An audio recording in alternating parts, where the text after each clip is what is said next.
اهلا بيكم والحلقه ال 22 من جعفر العمده. بلال شامة بعد ما راح لسيف علشان كان حاطط في دماغه ان لسه هيعمل حوار عليه، اتفاجئ ان جعفر العمده شافه هناك ونزل يجري على السلم، وجعفر العمده نزل وراه وعرف يمسكه. وبلال شامة كان متاكد ان جعفر هيقتله وكان خايف منه جدا، وقعد يتحايل عليه ان هو يسيبه في حاله وما يأذيهوش ولا يعمل له حاجه. وجعفر بيقول له ده انا يا راجل بقالي 19 سنه بدور عليك وقلبت الدنيا كلها وانت تجيلي لحد عندي وقدامي كمان. ومسكه من رقبته وكان هيخنقه وقال له فين ابني يا بلال يا شامة، وعايز اعرف مين اللي زقك عليا وعملت كده ليه اصلا. وكمان بيستحلف له وبيقول له الله في سماه ما هسيبك الا لما اعرف منك دلوقتي انا ابني فين. بعد كده بلال شامة بيفاجئه وبيقول له ابنك اللي انت كنت قاعد معاه من شويه ده انا حتى بحسبك ان انت عرفت مكانه قبليه، وانا اللي كنت ناوي اتصل بيك واعرفك واخد منك الحلاوه. وبلال شامة علشان ينفد بجلده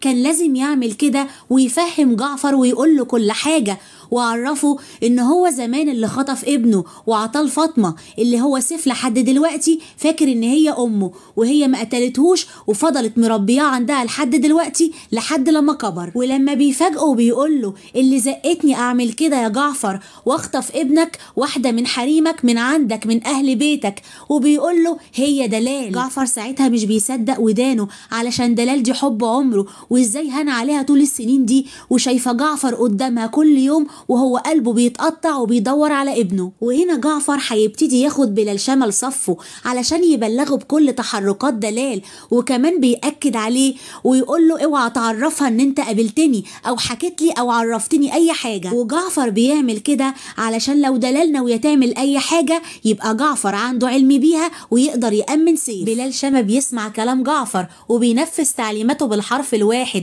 علشان هو متأكد ان دلوقتي مصلحته معاه، علشان جعفر هو الوحيد اللي ممكن يأذيه ويمكن يقتله. وجعفر كل ده ما بيقولش لسيف اي حاجه ومش بيعرفه ان هو ابوه الحقيقي، وبيخلي الموضوع ده لنفسه ومش هيقوله حتى في البيت عنده علشان لو دلال عرفت دلوقتي ممكن تخلص من سيف. وكمان بيقعد يقول لنفسه انا دلوقتي عرفت انا بحب سيف ليه ومتعلق بيه وكأني كنت حاسس انه ابني. وجعفر لما بيقعد لوحده بيقعد يقول فعلا عيلة حمادة فتح الله كلهم دم واحد وكلهم زي بعض والشر بيجري في عروقهم، وحتى دلال اللي كنت فاكر ان هي بتحبني وقلبها عليا ضيعت ابني وخلته يعيش بعيد عني 19 سنة وانا ما صعبتش عليها وانا بتحسر عليه كل يوم. وهنا بيجي دور بلال شامة اللي بينفذ خطة جعفر وبيتصل بدلال وبيقول لها انا عايزة اقابلك علشان اخد منك الفلوس وكمان اعرفك مكان الولا واخلصك منه. وبلال شامة بيقول لنفسه كده صح اللي انا عملته ده هو المظبوط، كده انا خدت جعفر لصفي وكمان هاخد الفلوس من دلال. وشوقي كمان بيبتدي يفكر في تنفيذ خطته بعد ما بعت واحد من عنده يراقب دلال ولقاها واقفه مع بلال شامة وكمان صورها وبيتصل بيها في التليفون وبيقول لها انا عايزك قابليني. ولما بيشوفها بيقول لها على فكره انا عارف كل حاجه وكمان عارف حوارك مع بلال شامة، ومش لما تعوزي تلعبي يا دلال تلعبيني معاكي كده برضو تلعبي لوحدك. دلال بتزعق له وبتقول له ايه التخريف اللي انت بتقوله ده، انا معرفش بلال شامة ده يبقى مين ومعرفش اصلا انت بتتكلم على ايه. ولما بتنكر بيطلع لها الموبايل وبيوريها الصورة اللي هي واقفة فيها مع بلال شامة وبيقول لها شوف انت بقى لما جعفر جوزك يشوف الصورة دي ويشوفك واقفة مع بلال شامة هيعمل فيكي ايه. بتزعق معاه وبتقول له هو انت عايز مني ايه بالظبط يا شوقي وليه ماشي واحد ورايا وبيصورني. شوقي بيرد عليها وبيقول لها عايز نلعب مع بعض ما تلعبيش لوحدك ومفيش اي خطوة ولا اي حاجة تعمليها الا لما تعرفيني بتعملي ايه الاول. كمان بيقول لها ما تقلقيش انا مش هجيب سيرة لجعفر طول ما انت بتسمعي الكلام، وكمان ما تقلقيش دلوقتي مصلحتنا واحدة، انت عايزة تخلصي من ابن جعفر وانا كمان عايزة اخلص منه علشان انتقم لاخويا يوسف وحصر قلبه على ابنه زي ما حصر قلبي على اخويا. ودلال بتوافق على كل طلبات شوقي.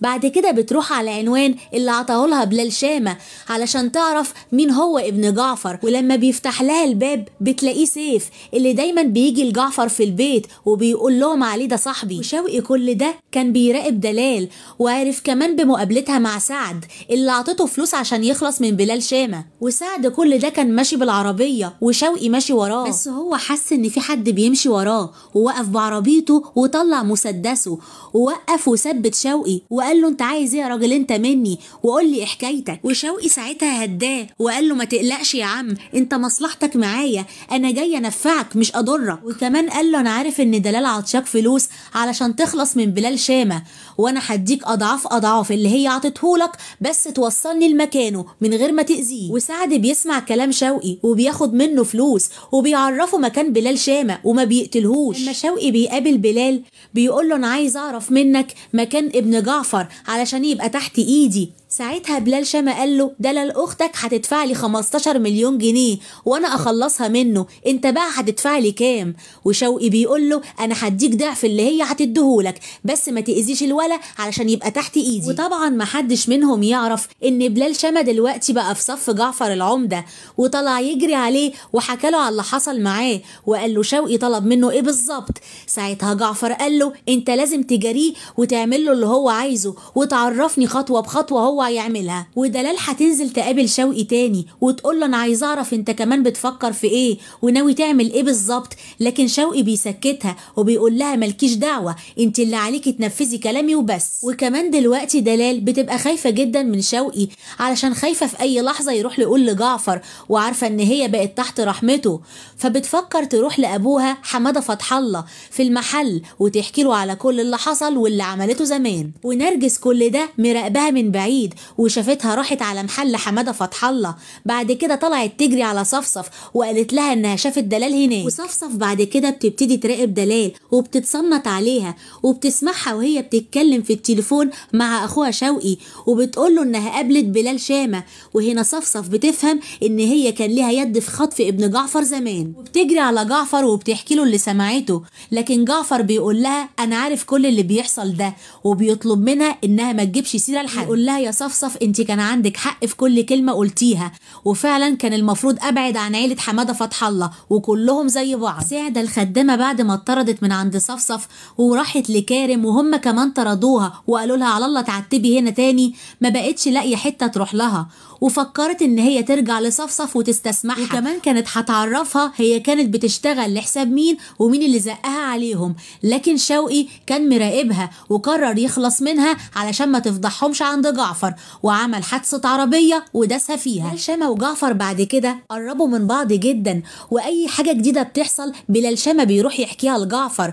بعد كده جعفر بيقرر ان هو يرجع حق امه واخواته علشان خلاص اطمن وعرف مكان ابنه وكمان اتاكد ان شوقي كان بيضحك عليه. ولما بينادي على شوقي وسط الحاره شوقي بيفتكر ان هو عايز يتكلم معاه لكن لقى جعفر بيزعق له وكمان قفل له باب العربيه وزقه ولواله دراعه وضربه وسط اهل الحته كلهم. شوقي هيتجنن هو جعفر اتقلب عليه كده ليه بعد ما كان كويس معاه وما يعرفش طبعا ان كل ده من تخطيط بلال شامة وبيقعد يخطط ازاي يجيب جعفر راكع لحد عنده. دي كانت اهم احداث الحلقه ال 22 من جعفر العمده. اتمنى يكون الفيديو عجبكم. ما تنسوش دعمكم ليا بلايك واشتراك والسلام عليكم ورحمه الله وبركاته.